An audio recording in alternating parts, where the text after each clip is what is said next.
पोरं आहे ती पोरं बाहेर खेळते ती या. आज रविवार अंकिताला सुट्टी आहे.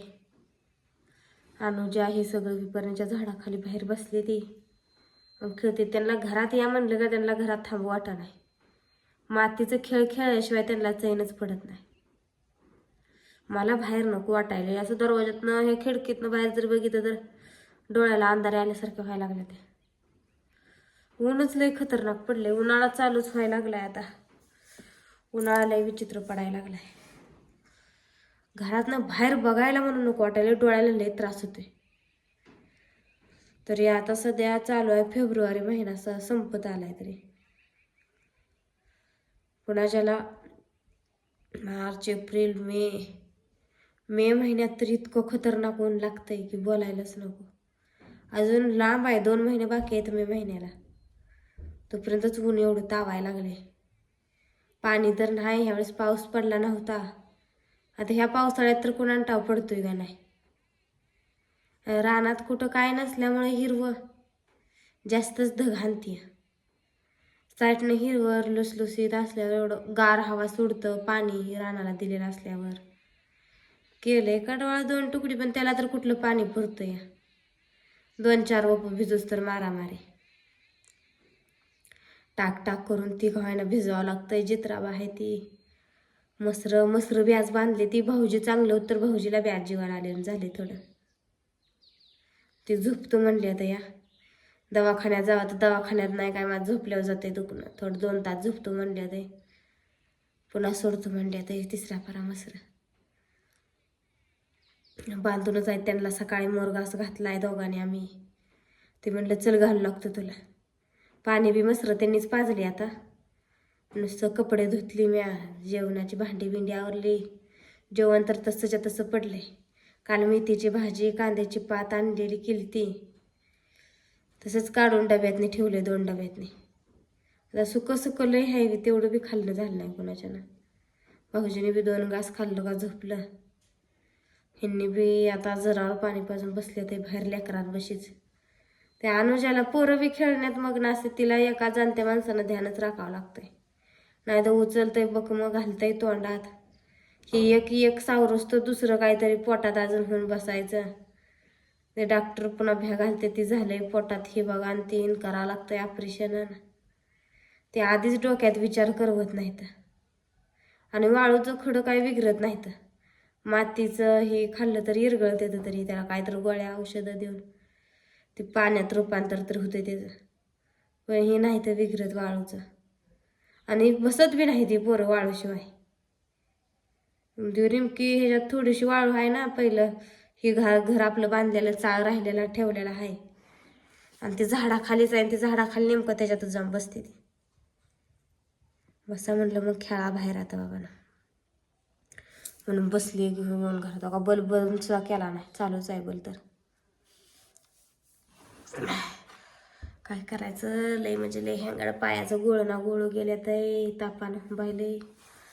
गोळ्या होत्या तीच खाल्ली. कणकणीची एक गोळी होती तसली काय मिळते की 5 रुपयाला दुकानात. आणि ते चोकायच्या गोळ्या तर तसल्या ट्रॅप्सेलच्या पाकिट लांबडे ठेवले ते आणून घरात. घसं दुखायला लागलं का खायचं. घसं दुखायला लागलं का खायचं. ही तापाला तर जर बाहेर पडलाय तरी ताप माझा निवड आहे. कसलं झालंय माझ्या पोटाला दुख. तरी पण ताप काय राहीना झालाय. लय म्हणजे लय हंगाड काम आहे. माणूस जाणतं कसं बी अंगावर काढतंय. पण ती अनुजा बी रातची तापते. तिला तर औषधाच्या बाटल्याच घरात ठेवावं लागते. ते सारख्या बाटल्या शिलकणे असते. ते पोरांची औषधं ही नेहमी लागते तीच घरात. जाणत्याचं काय तर घरगुती औषध करतंय काहीतरी. आणि ते डॉक्टरने 1-2दा सांगितलं जास्त जर ताप यायला लागला निघू ना गार थंड फडक्यानं पुसून घ्यायचं अंग 2-4 वेळा म्हणजे ताप होतोय. मगाशी घेतलं होतं पण अजून उन्हातनं आली ना आताच. तेव्हा डोक्याला सुद्धा हे बांधलंय. कार्प सापडं ना. तेव्हा ते कार्प तिथंच आहे. तेव्हा सापडं ना. मी म्हणते दिसलं ते गुलाबी कार्प रॅकवर तिथंच आहे. सापडत नाही लवकर. आत यायच्या यजमान बाहेरच्या बाहेर माणसानं कसं तरी कामं करायची पटापटा पुन्हा बसा येईल म्हणतंय. अजून भांडी पडली तीच. आता बसलं का ती भांडी पडले ती बसू सुद्धा वाटत नाही. मस्त कितीतरी दुखून आलेलं असलं तरी अजून जाऊन ती भांडी घासायची ती. तर ह्या भावाभावांचं दुसरं तिसरंच काहीतरी बोलणं चाललेलं असतंय ताईच्याबद्दल. कशी करते ती कशी नाही ते त्यांच्या मनानं करू आपल्याची.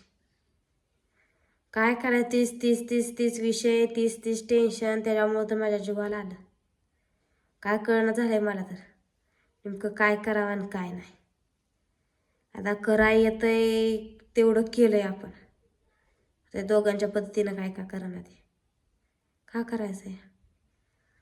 लय टेन्शन घेतलं का माझं तर लय होते. जेवण जात नाही काय नाही. तीनदा झोपेत बी तीच विचार डोक्यात. जागा असलं काम करत असलं तर तीच विचार. मस्त कामात आपला हात असतोय पण डोक्यात विचार मात्र तिसरीकडेच असते. ते कशाचं नाही म्हणलं तर टेन्शन घ्यायचं ती घ्यावंच लागतंय. निदान घरातलं बाजार हाट संपला काय संपलं, कुठलं काय कमी जास्त, कुणाला कमी पडतंय कुणाला जादा पडतंय सगळं बघावं लागतंय. खरंच आत्या होत्या का नाही त्यावेळेस लय भारी होतं. घर सारं व्यवस्थित चाललं होतं. एका हाताने चालत होतं ना त्यावेळेस. आत्याच्या हातनं कुणाला कमी पडलं तरी कोण बोलत नव्हतं, जादा झालं तरी कोण बोलत नव्हतं. आणि आपलं कसं आता पडतं या घरोघरी मातीच्या चुली सगळ्यांना माहीत असतंय. तरणे ताट्यांचं बोलणं पटत नाही. एखादं वयस्कर माणूस घरात असलं का त्याचं बोलणं पटतं. आणि जरी खटकलं तरी माणूस बोलू शकत नाही उलट जबाब देऊन. ते आपल्यापेक्षा वयस्कर आहे, आपल्यापेक्षा मोठा आहे, वडीलधार आहे म्हणून गप्प बसते. आता नाही तसं चालत. पण खरं प्रत्येकाच्या घरात एक वडीलधारा माणूस पाहिजेच. भले सासू असू सासरा असू कोण का असना. आजच सासू सासरा कोण का असना. आम्हाला तर आजच सासू बी बघायला मिळली नाही, आज सासरा बी नाही आणि सखा सासरा बी नाही. एक देवाच्या दयानं सासू होती ती बी देवानं ठेवली नाही. आता महावाचा महिना महाविपुण्य विचार जरी केला आणि ती विषय नुसता डोक्यात जरी आणला तर लय विचित्र वाटतंय. गेल्या वर्षी पण महाविपुणवीच्या अगोदरच महावी नाही ज्येष्ठी महावीच म्हणते. गेल्या वर्षी महाविपुणवी झाली का बोण्याला गेलती गाडी करून. सगळं पैसे गाडीचं भरलं होतं. माणसं नेलती वस्तीवची 2-4. आत्याची इच्छा होती 1-4 वर्ष गाडी करून जायचं. 1 वर्ष गाडी करून गेल्या. दुसऱ्या वर्षाला तर नाही ते बी. आता गावात तर ढोल वाजतात. चिंचणीला चालल्यावर गाणी मायकाची कानात ऐका यायला लागली का लय कसं होतं मनात. हाय अशा साधमुद आत्यासमोर दिसायला लागते त्या. किती जरी विचार केला किती जरी आठवलं गेलेला माणूस आपलं परत येत नाही.